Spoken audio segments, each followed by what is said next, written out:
Malaysia সহ সকল বন্ধ শ্রমবাজার উন্মুক্ত করার দাবিতে মানববন্ধন। সোমবার 5 মে প্রবাসী কল্যাণ ভবনের সামনে সকল শ্রমবাজার উন্মুক্ত করার দাবিতে স্মারকলিপি প্রদান ও মানববন্ধনের আয়োজন করা হয়। Bangladesh association of international recruiting এজেন্সিসের সাধারণ সদস্যবৃন্দের আয়োজনে এই স্মারকলিপি প্রদান ও মানববন্ধনের আয়োজন করা হয়। এ সময় বাইরার সদস্যরা জানান, প্রতি বছর 10 লাখের অধিক বাংলাদেশি কর্মীর জন্য বৈদেশিক কর্মসংস্থানের মাধ্যমে প্রতি বছর প্রায় $24 বিলিয়ন আয় করার ক্ষেত্রে বিশেষ অবদান রাখছে। সৌদি আরবের পর মালয়েশিয়া বাংলাদেশি কর্মীদের জন্য দ্বিতীয় বৃহত্তর শ্রমবাজার। বাংলাদেশের লক্ষ লক্ষ শ্রমিকের ভাগ্য নিয়ে শ্রীমেনি করো, তাহলে তোমার কিন্তু বাংলাদেশে থাকতে দেবো না, তোমার নেত্রী হাসিনার কাছে কিন্তু পাঠিয়ে দেবো। সুতরাং আমরা চাই, আমরা ব্যবসায়ীরা ব্যবসা হিসেবে কাঁধে কাঁধ মিলিয়ে ব্যবসা করতে চাই। তারা আরও বলেন, গত 2022 থেকে 24 মেয়াদে মালয়েশিয়া কর্মী গমনের রেমিটেন্স প্রবাহ উল্লেখযোগ্য হারে বৃদ্ধি পেয়েছে। বিগত 2021 থেকে 22 অর্থ বছরের প্রাপ্ত $1.21 বিলিয়ন রেমিটেন্সের তুলনায় চলতি 2024 থেকে 25 অর্থ বছরের প্রথম 6 মাসের রেমিটেন্স এসেছে $1.51 বিলিয়ন। এই হিসেবে বর্তমান অর্থ বছর শেষে মালয়েশিয়া হতে প্রাপ্ত রেমিটেন্সের পরিমাণ $3 বিলিয়ন পৌঁছাবে বলে আশা করা যায়। মালয়েশিয়ার সরকার বৈদেশিক কর্মী নিয়োগের উদ্দেশ্যে শিল্প কারখানা, সেবা খাত ও বিশেষত প্লান্টেশন এবং কৃষি খাতে বৈদেশিক কর্মী নিয়োগের নিমিত্তে বিভিন্ন দেশের অনুকূলে কোটা অনুমোদন শুরু করেছে।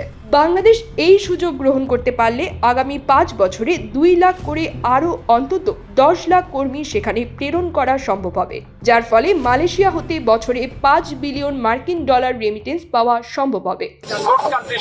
দেশও ওপেন হয়ে গেছে আমাদের এই মিটিং এর মাধ্যমে। আমাদের শ্রমবাজারটি ওপেন হওয়ার দ্বার প্রান্তে, এই দ্বার প্রান্তে এসে কিছু কুচক্রী মহল, আওয়ামী ফ্যাসিস্ট সরকারের অংশ, তারা চায় এই বৃহৎ শ্রমবাজারটি যাতে না খুলে বাংলাদেশ যেন অর্থনৈতিকভাবে পঙ্গু হয়ে যায়। আমি তাদেরকে বলবো, তাদের যেন শুভবুদ্ধি উদয় হয়, তারা যেন দেশকে ভালোবেসে এই শ্রমবাজারটি ওপেন করার জন্য সবার সাথে, এই বাইরের সদস্যদের সাথে একাত্মতা ঘোষণা করে এবং এই শ্রমবাজারটি ওপেন করে বাংলাদেশ থেকে প্রায় 10 লক্ষ লোক, প্রতি বছর 2 লক্ষ লোকের চাহিদা আছে, 10 লক্ষ লোক যেন মালয়েশিয়া আমরা প্রেরণ করতে পারি, যার মাধ্যমে প্রতি বছর প্রায় $5 বিলিয়ন রেমিটেন্সের আশা করতে চাই আমরা মালয়েশিয়া থেকে। মানববন্ধনে উপস্থিত ছিলেন আল সুপ্ত ওভারসিজের স্বত্বাধিকারী ফরিদ আহমেদ মজুমদার, তাসনিম ওভারসিজের ব্যবস্থাপনা পরিচালক মোহাম্মদ আনোয়ার হোসেন ভুঁইয়া, সালমা ট্রেডিং ইন্টারন্যাশনালের স্বত্বাধিকারী মোহাম্মদ আলী আজম, পূর্বী ইন্টারন্যাশনালের স্বত্বাধিকারী মোহাম্মদ মহিউদ্দিন, আল আকাবা অ্যাসোসিয়েটের ব্যবস্থাপনা অংশীদার মোহাম্মদ আতিকুর রহমান বিশ্বাস, ফ্রিডম ওভারসিজের স্বত্বাধিকারী কফিল উদ্দিন মজুমদার, আর্থ স্মার্ট বাংলাদেশ লিমিটেডের ব্যবস্থাপনা পরিচালক মোহাম্মদ মাহফুজুর রহমান, আল গিফারি ইন্টারন্যাশনাল লিমিটেডের ব্যবস্থাপনা পরিচালক সাগর মাহমুদ, এসএফ গ্লোবাল লিমিটেডের ব্যবস্থাপনা পরিচালক হাওলাদার ফোরকান উদ্দিন, ইএমএস ইন্টারন্যাশনালের স্বত্বাধিকারী ইএমএস সাগর, স্কাইল্যান্ড রিক্রুটমেন্ট সলিউশন লিমিটেডের চেয়ারম্যান মোহাম্মদ মনিরুজ্জামান সহ অন্যান্যরা উপস্থিত ছিলেন।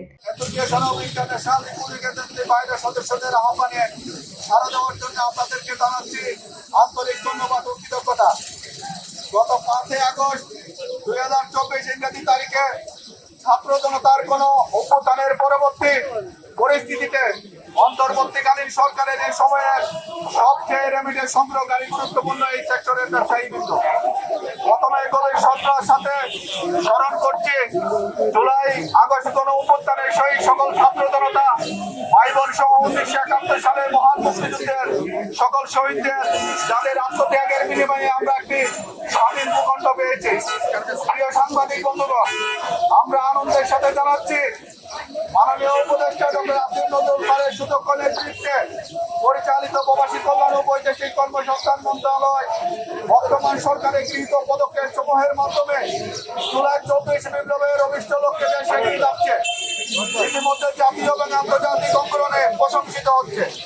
ফলশ্রুতিতে প্রবাসীদের প্রেরিত রেমিটেন্স প্রবাহ উল্লেখযোগ্য হারে বেড়ে চলেছে।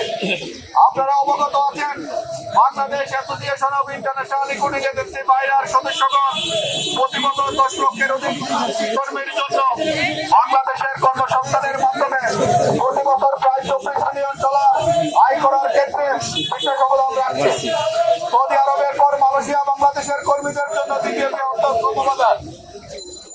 মালয়েশিয়া সরকারের আভ্যন্তরীণ নীতির কারণে বিগত 31 মে 2024 তারিখে পর সকল সোর্স কান্ট্রির মতে কর্মী নিয়োগ বন্ধ রয়েছে। এছাড়া বাংলাদেশি কর্মীদের জন্য উল্লেখযোগ্য গন্তব্য যেমন সংযুক্ত আরব আমিরাত, ওমান, বাহরাইন, কাতার, ইরাক, লিবিয়া সহ অনেক দেশের শ্রম বাজার বন্ধ রয়েছে কিংবা খুবই স্বল্প পরিমাণে কর্মী গমন করছেন। ওই সকল দেশের শ্রম বাজার বন্ধ বা সংকোচনের কারণ এবং বাজার উন্মুক্তকরণের প্রয়োজনীয় পদক্ষেপ গ্রহণে সংশ্লিষ্ট দূতাবাসের প্রতিবেদন দাখিল করার জন্য নির্দেশনা দেওয়া প্রয়োজন। সাম্প্রতিক সময়ে মালয়েশিয়া সরকার কর্মী নিয়োগের প্রক্রিয়া শুরু করলেও বাংলাদেশের ক্ষেত্রে নিয়োগ প্রক্রিয়া চূড়ান্তকরণের জন্য জয়েন্ট ওয়ার্কিং কমিটির মিটিংয়ের পরে সিদ্ধান্ত নেওয়া হবে বলে ধারণা করা হচ্ছে। মালয়েশিয়ার শ্রম বাজারটি বাংলাদেশের জন্য খুবই গুরুত্বপূর্ণ, তবে এই ক্ষেত্রে এক শ্রেণীর সুবিধাভোগী এবং নেতৃত্বরূপী বাইরের সদস্য নামদারি মালয়েশিয়ার শ্রম বাজারকে যাতে না করা হয় সেই রকম কর্মকাণ্ড চালিয়ে যাচ্ছে এবং দুই সরকারের মধ্যে স্বাক্ষরিত সমঝোতা স্মারক জয়েন্ট ওয়ার্কিং কমিটির গ্রুপ মিটিং এর সমস্ত কার্য বিবরণী দুই দেশের আইন কানুন মেনে বৈধভাবে মালয়েশিয়া কর্মী গমনের পর এই শ্রেণীর ব্যক্তিগণ মানব পাচার, মানি লন্ডারিং প্রভৃতি অভিযোগ তুলে মালয়েশিয়ার শ্রম বাজার বন্ধ রাখার অপচেষ্টা চালিয়ে যাচ্ছে।